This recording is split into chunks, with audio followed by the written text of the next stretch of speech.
10 months ago, I invited everyone in my Discord server to send me samples for a collaboration. I picked a few of my favorites and turned it into a full-blown, bona fide collaborative album. And now, almost an entire year later, that album is finally coming out today. And so, to celebrate the occasion, I'm really excited to welcome one of the producers that joined me on this album. So without further ado, I'm going to pass things off to the man himself, Northern Drift, to show you guys exactly how he made the starting sample that I selected for our final track on the album.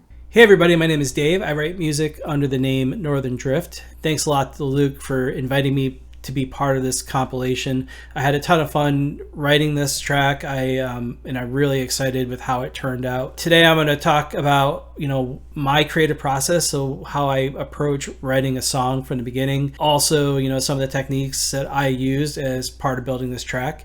And then kind of just take you along in the journey of the creation process. And then in this particular case, I had the opportunity to kind of get it back and also make some more tweaks and updates before we saw the final version. So hope you guys enjoy, and let's get to work. So when I first sit down to actually start writing a song, I like to actually step away from the computer and sit down with a guitar or sit in front of a piano and just start playing and try to get into some kind of into a feeling and let the music kind of take me somewhere. And that's what I did here. And I came up with some chords and a really simple melody. But when I do come up with that idea, I want to be able to then quickly get into Ableton and get it down and recorded. So I've created some templates in Ableton that help me do that quickly. And the templates have a drum track, guitar track, a bass track, piano, to just get me started moving things along.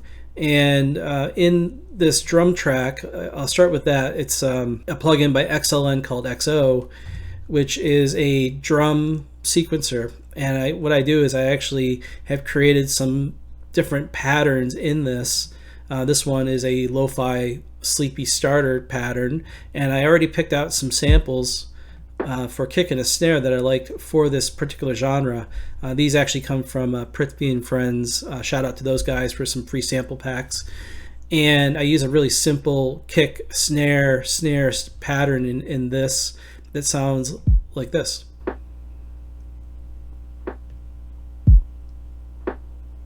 And I set my BPM to 60 right out the bat because I knew I wanted a nice slow song to start. So with my drum template going, I'm able to sit down and start playing my idea to a drum beat. So now that when I'm actually getting this down, I know that it's going to be in time, which for me is an important place to start. And I also like to try to start with an 8-bar loop. So what I did is I actually sat down at the MIDI keyboard and just started playing that pattern or that idea I had until I had a nice 8-bar loop. And that kind of sounds like this here.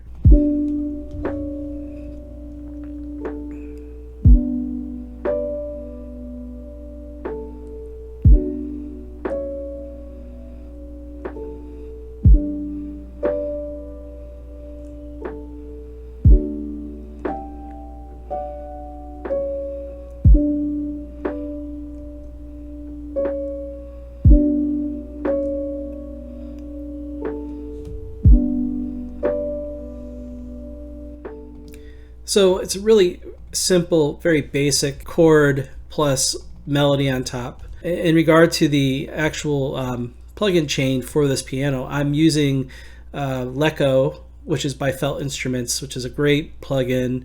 It's a really beautiful felt piano. I pretty much used the felt sustains out of the box. I probably adjusted the release and attack a little bit on it. And all I did was just take out some of the lows in the EQ. Really, there's nothing, no other reverbs, nothing. It's just as it is. And it's a good place to start for me. And then from here, I wanted to add, a little bit extra depth to what the piano is doing. And so that's where I came in with a drone track from Spitfire Labs' Pedal Pads Azure Whirly. I used a D and an A. These are just a fifth apart, and I just let those ring out over the course of those 8 bars in this loop.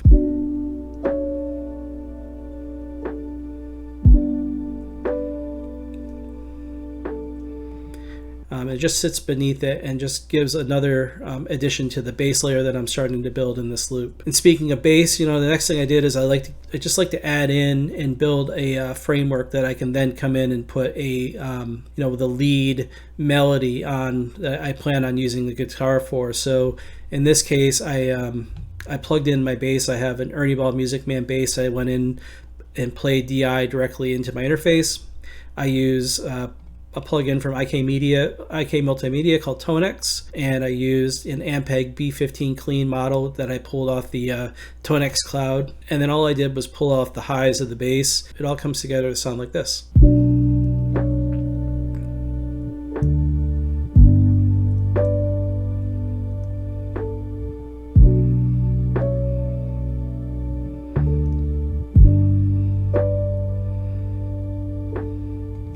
So I have a real nice loop that I can now throw a lead guitar on. And for guitar, I play a Gresh 6120N New Nashville, which is a semi-hollow body electric guitar. And again, DI using the Tonex amp modeler. In this case, I'm using the NDSP Corey Wong Clean, which is a model of the Neural DSP Corey Wong plugin. I've actually since moved on and bought the Neural DSP plugin, the Corey Wong version, and I love it. But Tonex actually does do a good job in its place. I also threw a limiter on that guitar to cut out some of the clipping. I was just a little bit too loud, I think, when I went in with the guitar, so I just limited it out a little bit. I use a transient shaper in this case because I was playing with the pick. I want to take out some of the pick attack and smooth out the guitar. I also threw in my favorite delay echo plugin, which is Spaced Out by Baby Audio.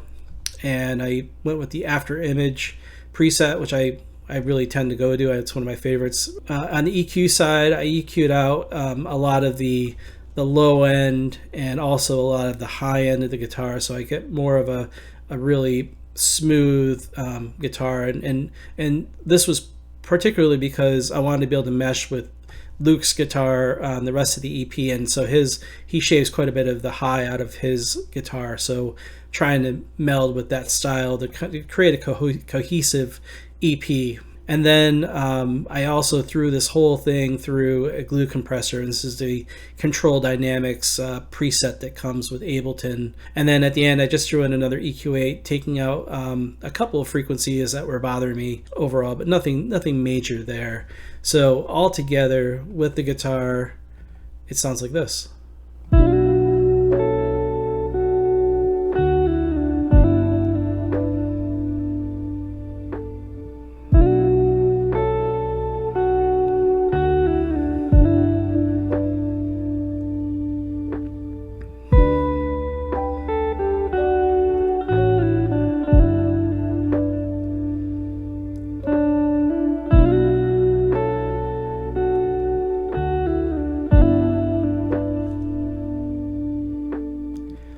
And here we go. That's the final 8 bars I sent to Luke for consideration to be part of the compilation. And lucky for me, he liked it, and he was able to take this and run with it. And one of the things that I mentioned to him when we started this collab is that I wanted to this drum track I use is really just a template, and so I'd like for him to use. I think he has a pretty nice drum style. I particularly like his drum style, and I wanted him to add some perks and some more drum flavor into this track, which I think it needed. Also, I wanted him to basically take this and arrange it into something a little bit more and a little bit bigger. So I'll pass this back to him, and he can show you what he did from there. So altogether, I ended up receiving more than 40 submissions for this collab project, and this sample specifically stood out, both as like a beautiful melody and like just a really nice composition to begin with, but also I felt like it was developed enough to have a clear direction while still leaving enough room for me to kind of add my sound and add my flair without needing to like chop things up, cut things out, or like fully alter it too much. So I felt like it found that sweet spot just right, and I was really excited to hop on as soon as I heard it. So real quick, let's just kind of, break this full project file down into its component parts and talk you through how I took the initial sample that Northern Drift made and got it a little bit closer to a full track. All this stuff that I just muted is what I added in the first go around. So first I want to take you guys through what I did to his initial starting material, just to get an idea of kind of how I was thinking about transforming things. So to start things off, I had a EQ that I basically just automated the low pass on. For the intro, the verses are full frequency, and then I cut it out again in the bridge and then again in the outro. I really used a lot of automation to kind of create contrast and help this like somewhat repetitive piano and guitar melody feel a little bit more dynamic as it repeats a few times. So after the EQ, we've got a limiter, basically just taming some of the notes that were poking out, and then pairing that with this TDR Nova dynamic EQ to duck the specific frequencies of those particular loud notes that I wasn't necessarily liking the way they were sitting. And then from there you can see I've got it routed to this verb pad layer. I've got a ton of things routed to this. This is a classic move in most of my productions, where I've just got a Valhalla Supermassive on a massive vocal preset mixed to 100%, where we're basically just creating a pad out of the reverb from all of our melodic layers. I'll usually shape this differently depending on like what the input content is. In this case, I guess a scoop out at 300 hertz, just kind of clean up that muddiness, but the rest of it is just all raw signal going in, spread to 100% stereo width there. Continue moving here, we got the guitar processing chain, where I did a little bit of peak filtering to kind of smooth it out a bit more and match the guitars I laid down on some of the other tracks for the album. My goal was, of course, to make like a cohesive sounding album. And so I was kind of treating this guitar to make it blend in with the rest of the project as much as I could. Pretty strong limiter, just kind of taming a few tiny pieces that are poking out here and there. Got the Uverve Audio Essentials on the Sweeten preset, and then a little bit more peak filtering and a little bit of a high-end scoop out of here, just kind of round out and warm up the guitar to kind of match the pretty flat tone that I usually have in my own productions. One final layer here, I did make him redo a whole extra bass take, just so that I could get the sustain on this first note. I feel kind of bad about that still because he went through this whole thing. But anywho, there's two bass takes. I comped them so that literally just the first note is in this one and the rest is as it was. But the first bass line, the original, I really like the mix on it. I like the compression used, so I didn't do anything but sidechain that to the kick, which I'll get into later. And then for the second take, the effects chain was just a little bit different. So we had a much stronger transient and a longer, slower tail.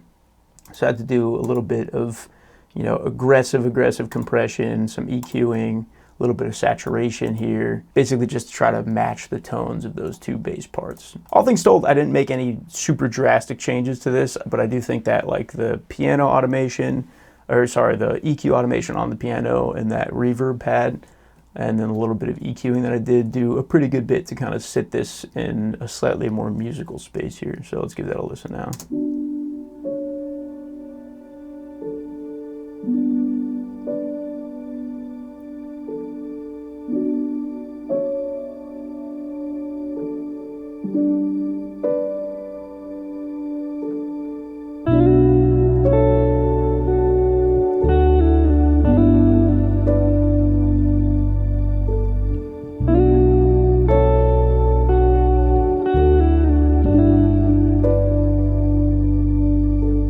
That's all I did to his initial stems there. And then I jumped in and added all this stuff, which admittedly is mostly drums. As we kind of talked about, he was hoping for me to spice up the drums. So you'll notice I just cut out those template drums that he had and added my own from scratch. So let's dive into kind of what we got into here. As far as sound selection goes, this is definitely an amalgamation, kind of a Mod Podge of all these different kits. I really shopped through my sample library for this one to find the right sounds I was looking for. We got some stuff from Eldre, we've got some stuff from Mondo Loops, I think we might have some stuff from Dark Winter, and some stuff from Lo-Fi Sounds as well. Shout out Lo-Fi Sounds. Use code LukeDaily10 for 10% off, link in the description. Love those guys. Anywho, as far as the drum groove goes, my drum philosophy in general is really just kind of like hear what the melody's up to and try to create a rhythm that interplays with that. You know, I'm listening for pockets in the melody where we should have accent hits with this like brush snare, for example. I'm trying to make sure the hi-hats are interesting and varied without stepping on too much of the motion in the melodies. And then from there, it's really just EQ, automation, compression and reverb to just kind of get them all sitting in the same space. So let's listen to that kind of drop in here with just the drum layers that I added here.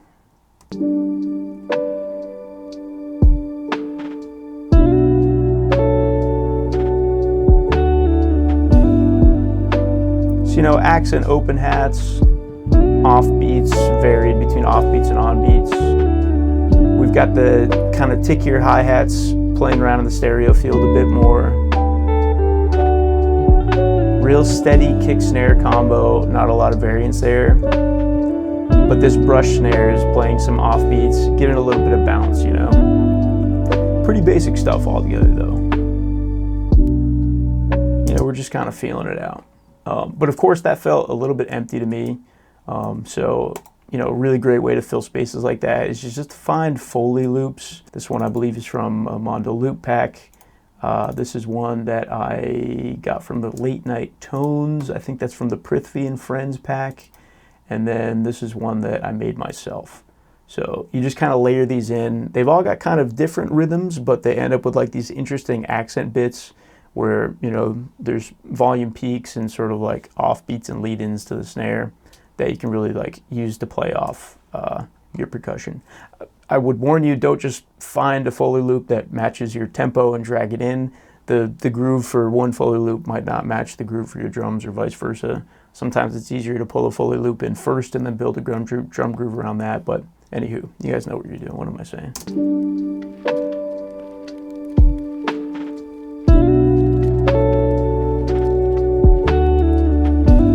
So now all of a sudden we've got this like papery motion moving around the stereo field, just thickening things up without being too distracting, I hope. And then we get these cool kind of like offbeat sounds from this Foley loop here, that patter loop from Mondo Loops. Feels like a kind of snare lead-in. And it's just a little bit richer, it's a little bit more textured really. I mean, that's a central function of Foley, right? And really the final things that I added at this stage were, of course, some transition sounds and then a string and a pad layer.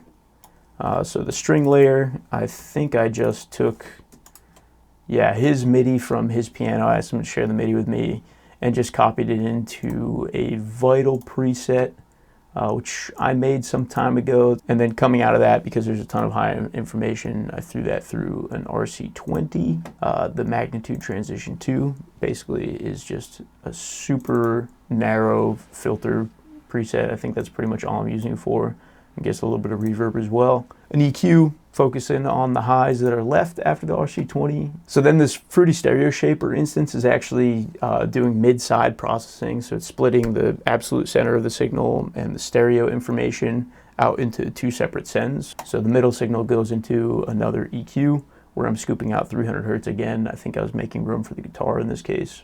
And then the side is just left raws. If you want to know how to do this stereo shaper thing, leave a comment, let me know. I will try to find the video that I broke this down in more detail. And then for that pad layer, once again, I basically just used his MIDI, found some notes that I like kind of within those chords, and ran that into a Labs textural pad, the Avour. It's just this nice, like, very textured, kind of like ethereal ambient thing going on. So one more time, listen to that drop in the intro.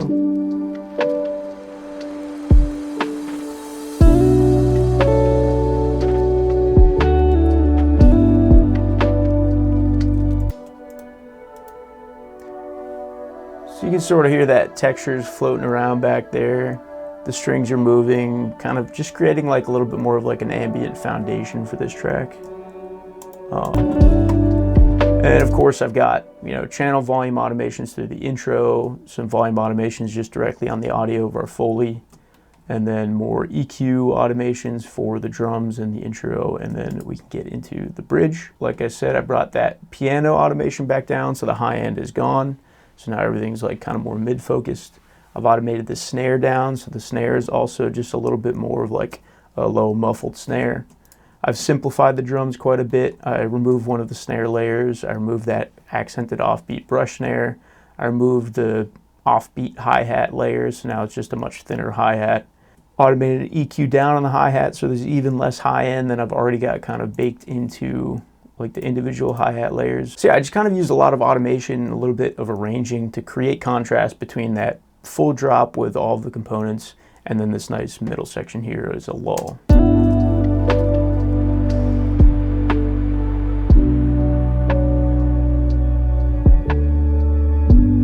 You can really feel the strings and the pad shining now. It's kind of changing where the ears are focused. The piano feels much more muffled. The drums are much more subdued, but still present. And then the energy is growing, kind of building back into that second drop. You know, the drums are all picking up, all the layers are back, and they've got a little drop out here. Simplify right before the drop.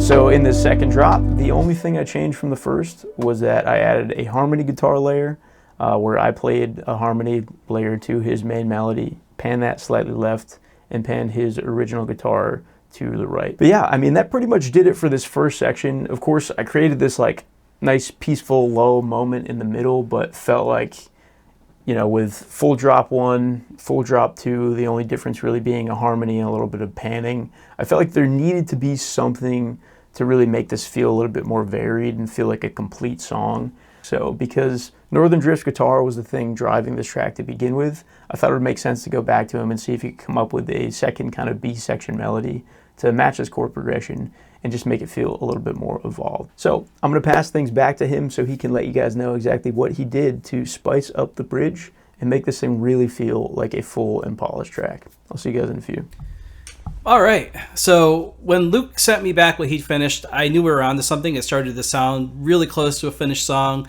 But he had mentioned in his messaging to me that, you know, he thought it needed something else in the bridge. And immediately I knew, you know, I wanted to throw in some kind of ARP guitar. I also wanted to add an additional guitar melody. So I knew going into this I wanted to do that. At the same time, I had been experimenting with some using organic vocals in my mix and specifically singing those in and trying to create my own pads using my own voice. And so I wanted to test that out and see if that would work in the song. And, you know, it might work, it might stink, I don't know. But I thought it was worth checking it out and seeing what could happen. And really, what's the worst that could go wrong, right? I just create a couple extra tracks and throw them away. So with that, let's get back into it and get on with the rest of the mix. So as soon as I got back in the session, the first thing I wanted to do was work on that bridge guitar. And first thing I laid out was this new ARP that I wanted to put down. So if we click into this ARP guitar, it's the same settings I had pretty much for the main lead I'd started with in the original track. But I did add a little bit more delay and spaced out in the same after image preset, just increased the delay a little bit there. Another thing is I'd recently picked up this Curbs equator, so I started using that on everything. That's basically like Sooth 2, but not quite as good, and probably not worth the purchase, to be honest. But I did get in here and I created this little ARP.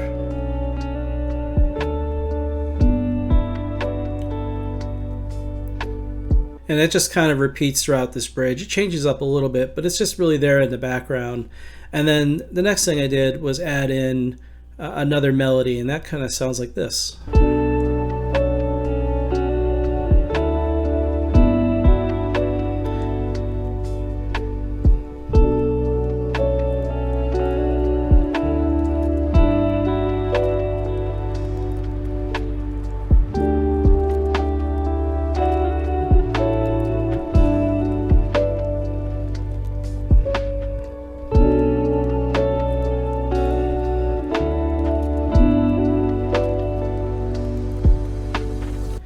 So those two, I think, played together nicely. And then, you know, as I had mentioned, the other thing I was working on was just adding that organic essence of the song, I guess, with some real vocals. And so I sang in some vocal lines, and what I'll do is I'll actually kind of take out all of the processing so you can hear what it sounded like originally here. So all it is just an ooh. And then in the case of this one, I doubled it up and I did something similar and created kind of a harmonization of that. And then I applied auto shift, which is basically auto tune, vocal strip, some more spaced out reverb, and then that curves equator again on both of these with all that extra processing. This is what it sounds like. So it ends up being a pad, and then ended up taking the same vocals in the bridge and then applying that into the back part of the verse. So if we take all these things and bring them back into the track, it sounds like this.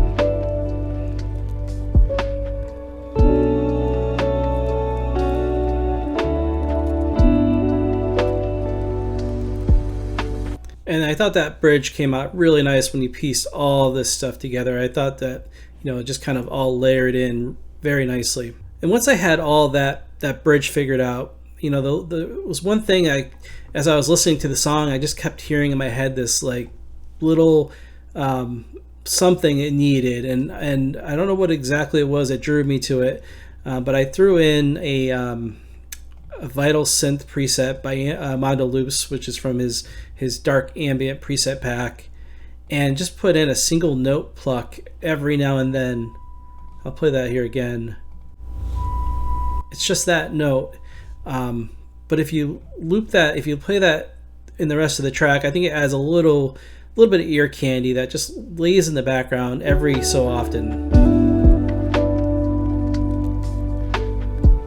And again, I think it talks to, everything doesn't have to be complex. A single note can sometimes add what I think is a lot to a song. With that, everything, I brought that back, that same one note pattern into the back half of the song, and then also layered in those vocals, which gives this back part a sound like this.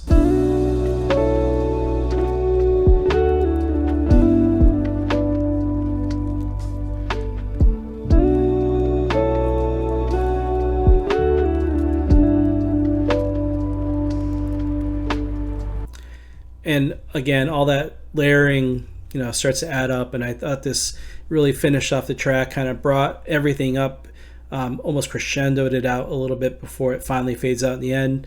And that's really something I like to do a lot in my track is start quiet and then bring up the volume and then bring it down and then bring it up again, just adding some more feeling. But at the end of the day, I think this track turned out great. I'm really excited with how it ended up. And again, like I said, super happy to be able to do this with Luke, and happy to be part of this lo-fi community. So thanks a lot, Luke, and I'll pass it back to you. So as soon as I heard the new bridge layers, I was convinced that we had a banger on our hands.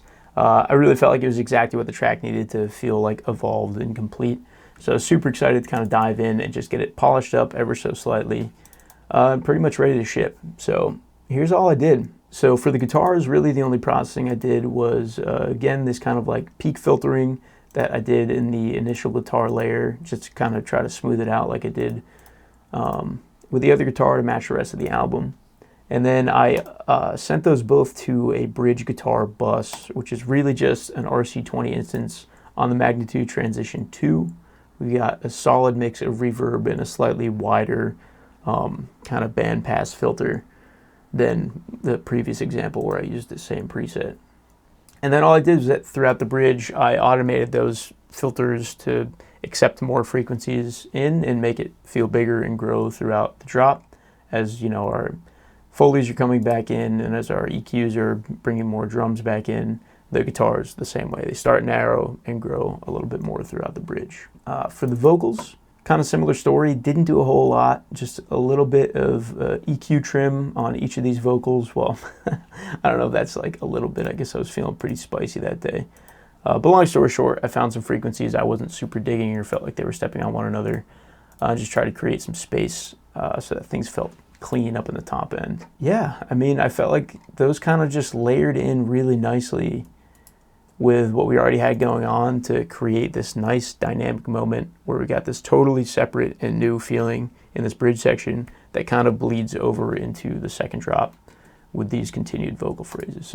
So I ran it through my, laziest mastering chain in the world, just to kind of get it up to loudness, and this is how that bridge was sounding by the end.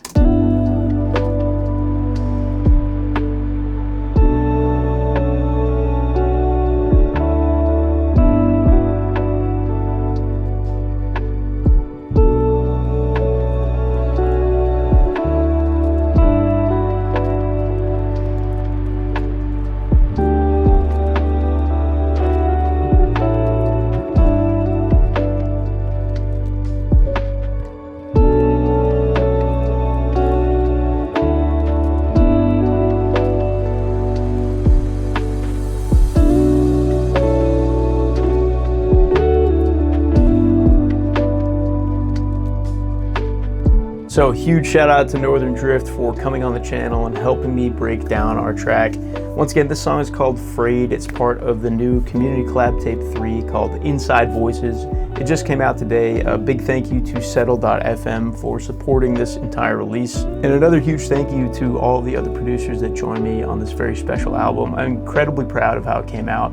I'm really excited for everyone to check it out. I think it's really some of the best work that I've ever done, and it was genuinely such a pleasure to work with every single one of the people featured on this tape. So, anywho, that's pretty much all I got for you guys. So, however long it may be, I will see you next time. Peace.